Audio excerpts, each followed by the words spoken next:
dans ce journal. Bonsoir à tous, c'est parti donc pour la première édition de la soirée. Au sommaire, la mesure de délocaliser quelques services frontaliers du péage de Kisanga, 16 au total.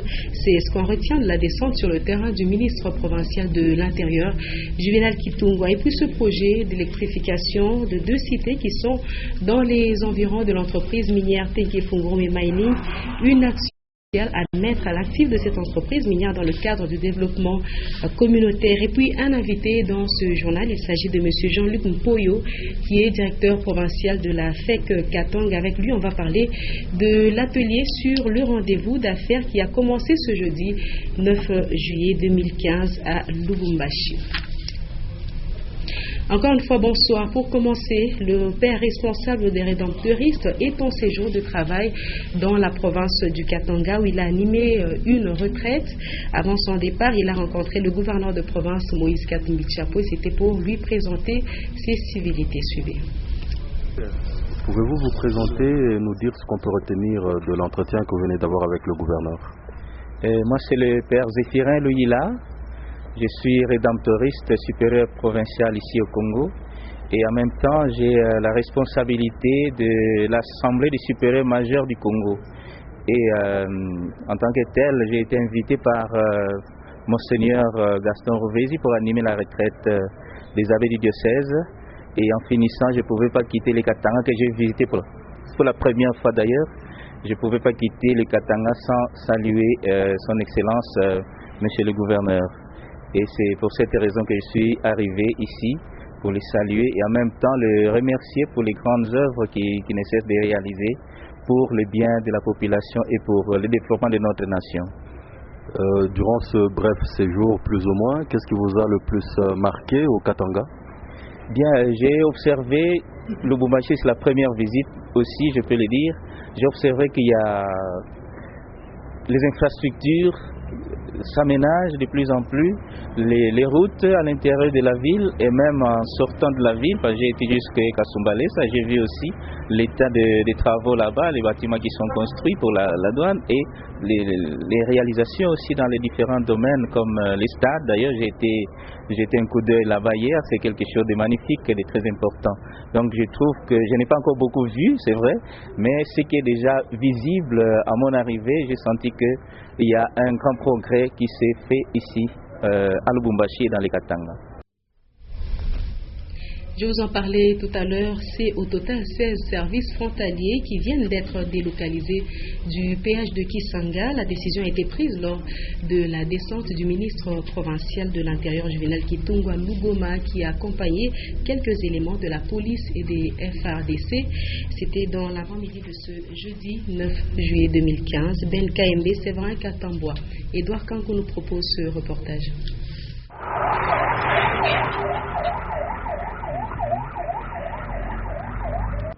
Au cours de cette descente, le ministre de l'Intérieur a ordonné l'arrestation des agents de tous les services frontaliers. Pour cause, la tracasserie dont souffrent les chauffeurs provenant principalement de l'Afrique australe. Pour Juvenal Kitungwa Lugoma, cette mission initiée par le gouverneur de province a pour objectif de remettre de l'ordre au niveau des péages. Surtout au niveau du péage de Kisanga, où on trouve plus de 16 services en train de tracasser les chauffeurs qui sont en train de transporter des marchandises venant de l'Afrique australe. Il a plu à son excellence, monsieur le gouverneur, de me charger, de pouvoir faire un état de lieu et puis ensuite de prendre des mesures nécessaires. Ce service frontalier multiplie des contrôles, a-t-il ajouté. Il n'est pas normal qu'après un contrôle qui est fait au niveau de Kasumbalesa, d'abord au poste frontalier et puis ensuite à Whisky, qu'on puisse encore trouver une multitude de services au niveau de Kisanga pour faire pratiquement le même contrôle. Et par cette même mission, le ministre de l'Intérieur compte avec l'appui de la police, des éléments des FARDC ainsi que de la DGDA rétablir le climat des affaires entre la République démocratique du Congo et les pays de l'Afrique australe. Et de son côté, le maire de Lubumbashi s'est rendu au quartier Luano pour chercher les repères des limites de l'aéroport de la Luano. Sur le terrain, le constat est amer, a indiqué l'autorité urbaine. Beaucoup de gens auraient illégalement occupé la concession de l'aéroport international de la Luano. Maurice Mazel nous en dit plus. L'espace aéroportuaire de la Loano, dans la commune annexe, n'a jamais eu jusqu'à ce jour son titre de propriété. Le maire de Lubumbashi procède à la délimitation de la superficie du périmètre de l'aéroport de Loano, accompagné du nouveau responsable de la régie de voies aériennes, du chef de quartier Loano, des responsables des services de cadastre et des titres immobiliers et de quelques cadres de base. L'autorité urbaine Jean-Oscar Sanguza Mutunda a effectué le tour du périmètre de l'aéroport international de Loano. Sur le lieu, le maire et sa délégation ont constaté beaucoup de contraintes. L'espace aéroportuaire est au jour d'aujourd'hui spolié par des tierces personnes. Dans la clandestinité, des lopins de terre sont vendus et distribués par certains cadres de base avec la complicité des agents cupides prétendus appartenir aux services techniques. Le maire a indiqué que la limite qui avait été tracée depuis plusieurs années devrait être respectée. Il revient cette fois-ci à la régie de voies aériennes de protéger son patrimoine qui lui reste en faisant borner sa superficie. Le maire Jean-Oscar Sanguza Mutunda a suggéré aussi aux responsables de la régie de voies aériennes de ne ménager aucun effort pour empêcher les Louchois à occuper illégalement l'espace de l'aéroport international de la Loano. Eh bien, chers téléspectateurs, je me tourne maintenant du côté de notre invité, M. Jean-Luc Mpoyo. Bonsoir. Bonsoir. Vous êtes directeur provincial de l'Afrique Katanga. Avec vous, nous allons parler de l'atelier sur le rendez-vous d'affaires qui a commencé ce jeudi 9 juillet 2015 ici à Lubumbashi. Comment ça se passe sur le terrain? Et la Fédération des entreprises du Congo organise des rendez-vous d'affaires sur 2 jours. Oui. Effectivement, ça a commencé ce matin et ça se termine demain. Oui. Ça consiste à mettre en relation d'affaires les grandes entreprises qui donnent des marchés aux PME, aux entrepreneurs, aux différentes entreprises qui aimeraient avoir des rapports d'affaires avec les grandes entreprises. Quels sont les objectifs poursuivis par cet atelier sur le rendez-vous d'affaires? Il faut dire que dans le cadre des services que la Fédération rend aux entreprises, nous mettons les entreprises en réseau.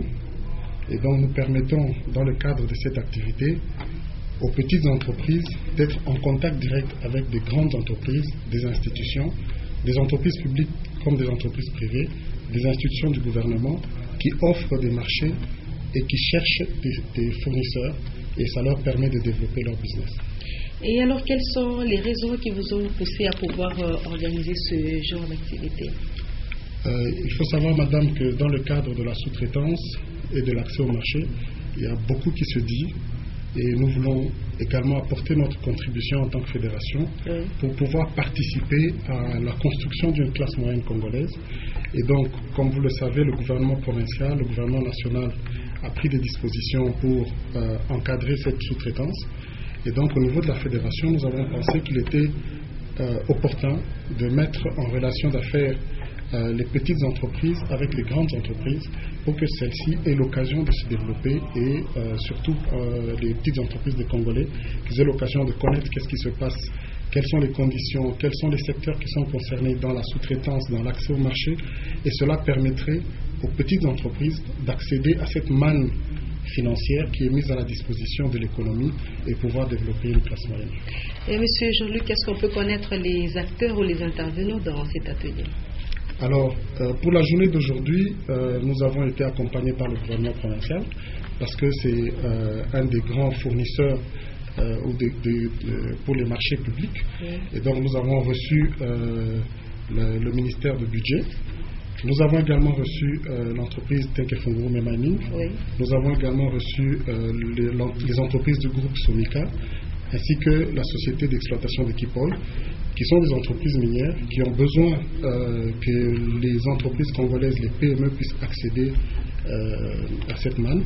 Et donc, demain, nous allons proposer d'autres entreprises, notamment la Brasimba, notamment la SNEL, avec tout son projet dans l'électricité pour résorber le déficit énergétique. Donc la SNEL a besoin que des entreprises congolaises puissent l'aider à être dans ce travail. Nous avons également demain la GECAMI, qui va également parler de toutes ces opportunités qu'elle offre pour relancer sa production et la faire croître.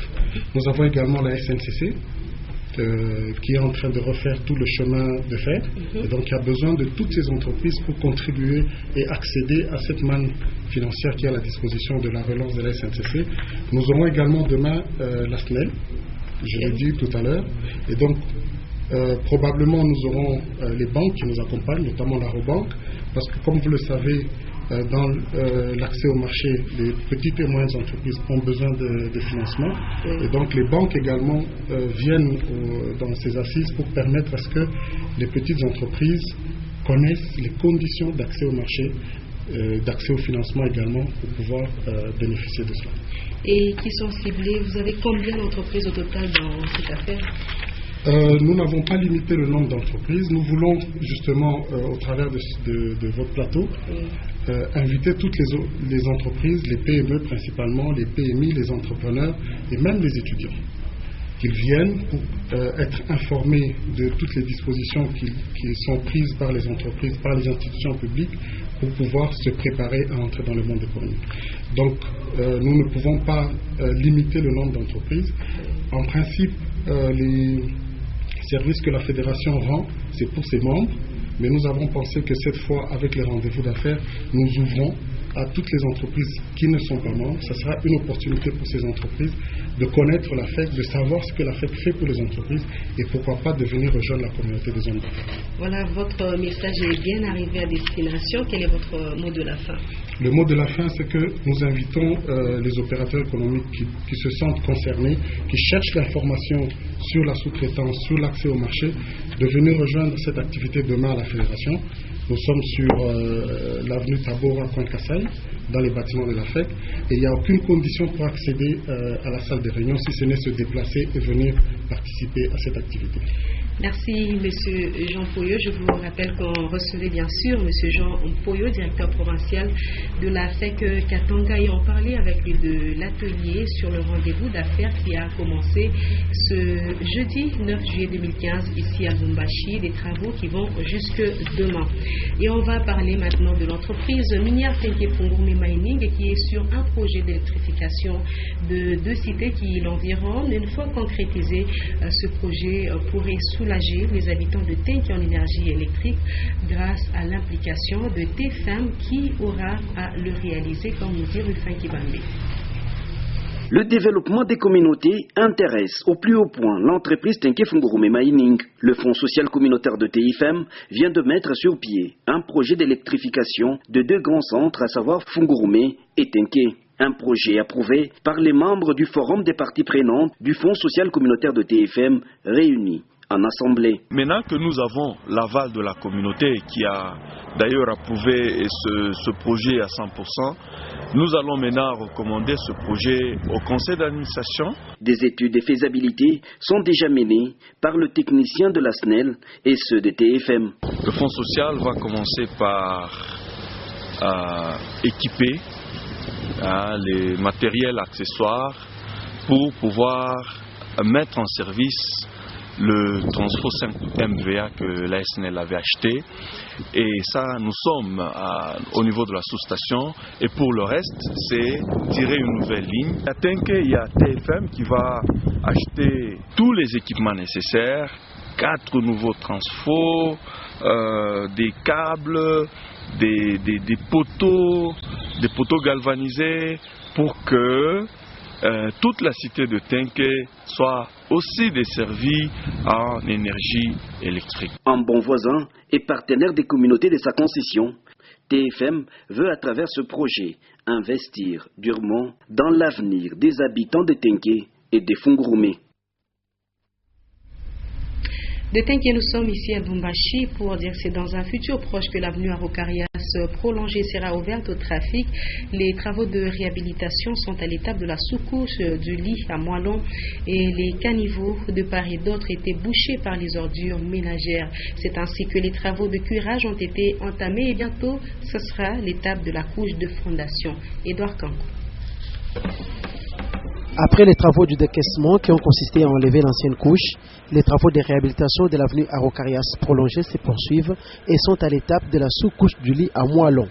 L'Office de voirie et drainage, toujours sous financement du gouvernement provincial, exécute ces travaux et tient à ce que, dans un futur très proche, que cet axe soit ouvert au trafic.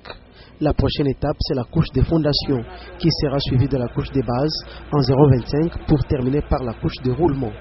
Les ouvriers commis à cette tâche ont commencé par curer les caniveaux qui ont été bouchés par les ordures ménagères. Et voilà que justifie la présence de ces montagnes de sable et saleté devant des parcelles résidentielles. L'Office de voirie et drainage ambitionne réhabiliter au moins 350 mètres de longueur sur cette route qui relie les communes annexes et Roachi et qui constitue la voie secondaire pour ceux qui désirent se rendre à l'aéroport en passant par le quartier Ewabora. Et pour la survie de cette route, il s'avère nécessaire que les autorités locales lancent des messages de sensibilisation aux administrés pour respecter cet ouvrage et ne pas boucher les caniveaux avec des saletés et autres ordures ménagères.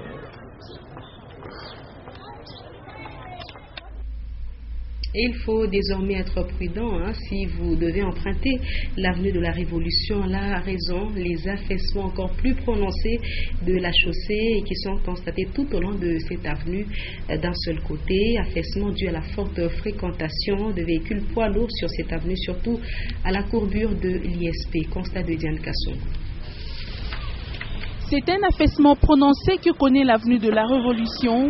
La cause serait due aux camions poids lourds fréquents sur cette chaussée. Les points les plus touchés sont devant l'ISP Lubumbashi et au-delà de la Rébus Biaï. Au niveau de l'ISP, un affaissement de 20 à 25 cm de profondeur s'est déjà formé sur une surface de plus d'1 mètre. Ici, comme partout ailleurs sur ce tronçon, la circulation est perturbée au risque de créer des accidents de circulation. Bon, jusque-là, à tout comprendre,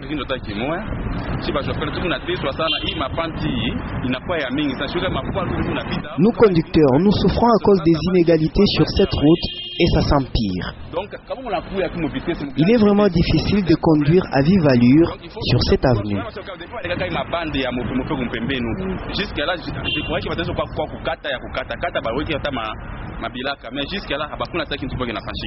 Et avoir les lignes tracées au niveau de ces affaissements, il y a lieu de croire que des études sont en cours avant d'amorcer les travaux de colmatage. La même situation est vécue sur l'avenue Kilela Balanda. Cependant, les conducteurs estiment que des travaux d'urgence devraient se faire vu l'importance de ces deux routes et il faudra y réaliser des travaux de génie civil en dur pour consolider toute la zone car ce sont les seules avenues empruntées par des camions poids lourds.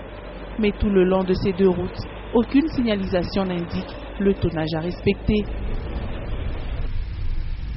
Et puis chaque année en saison sèche comme c'est le cas, les services d'assainissement procèdent au curage des caniveaux dans les artères de la ville de Lubumbashi. Le but est non seulement de prévenir les inondations durant la prochaine saison des pluies, mais aussi d'améliorer les milieux de vie de population et lutter contre l'insalubrité. Félicien Kassongo, Diane Kassongo pour ce reportage à suivre donc dans nos prochaines éditions. La cité des jeunes située au quartier Kalibuka est l'unique endroit sélectionné par le gouvernement provincial du Katanga pour le contrôle technique, mais souvent elle est débordée. Cet état des choses complique les propriétaires de véhicules qui demandent que les autorités puissent multiplier les endroits pour cette fin, surtout que le recouvrement forcé du contrôle technique approche. Janine Bouchou, Sylvain Tambaye.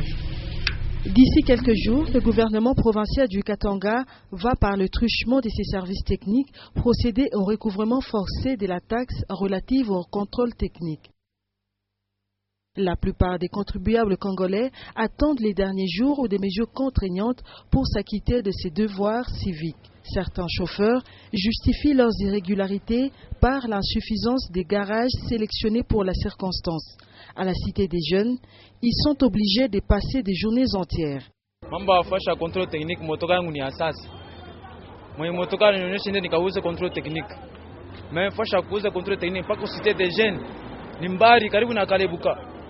J'ai ce souci d'amener mon véhicule au contrôle technique, mais la Cité des Jeunes est loin.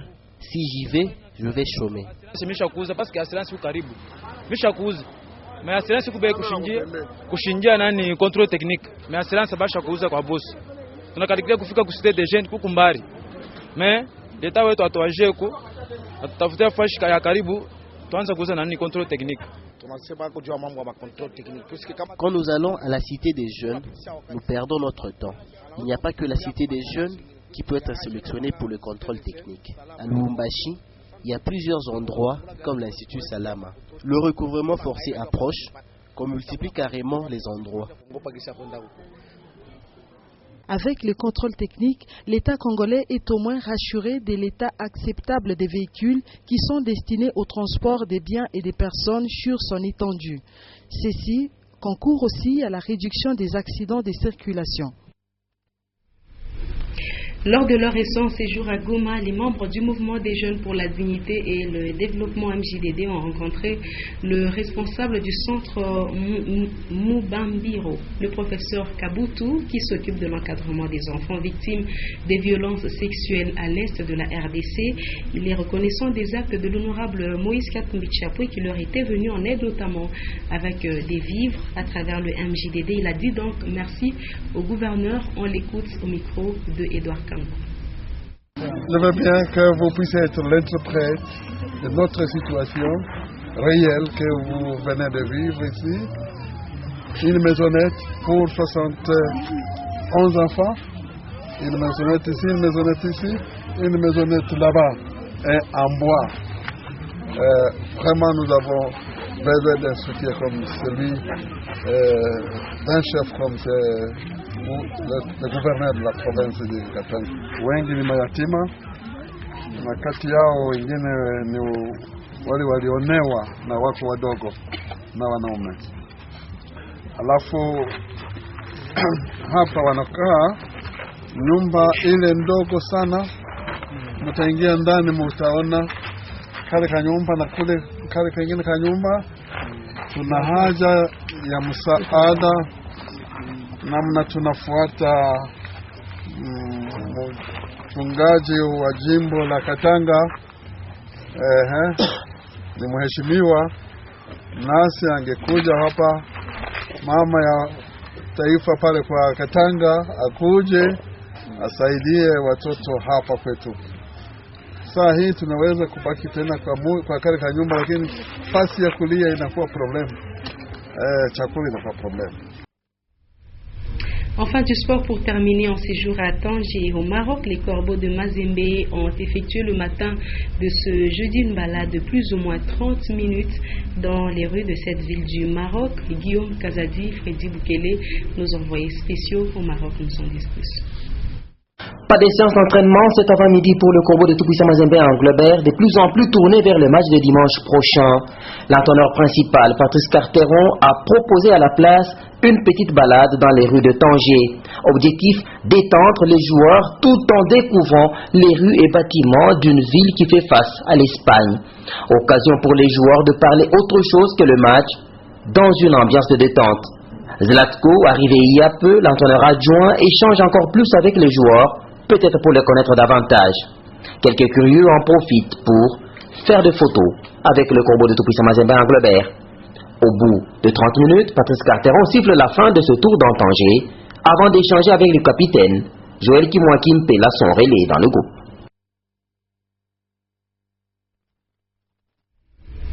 Et voilà, ça sera la fin de cette session d'information. Madame, Monsieur, le rappel des titres avant de nous quitter. La mesure de délocaliser quelques services frontaliers du péage de Kisanga 16 au total. C'est ce qu'on retient de la descente sur le terrain du ministre provincial de l'Intérieur, Juvenal Kitungwa. Et puis, ce projet d'électrification de 2 cités qui sont dans les environs de l'entreprise minière Tenke Fongome Mining, une action sociale à mettre à l'actif de cette entreprise minière dans le cadre du développement communautaire. C'est la fin complète de cette première édition de la soirée Sonyota Télévision. Merci de votre attention. Prochain rendez-vous avec les infos, c'est à 21h tout à l'heure. Et juste après, le journal en anglais. À 23h, Ogi Fortuna Kasongo sera là pour les derniers échos. Avec plaisir, je serai avec vous demain encore à partir de 17h30. Très bon titre de nos programmes.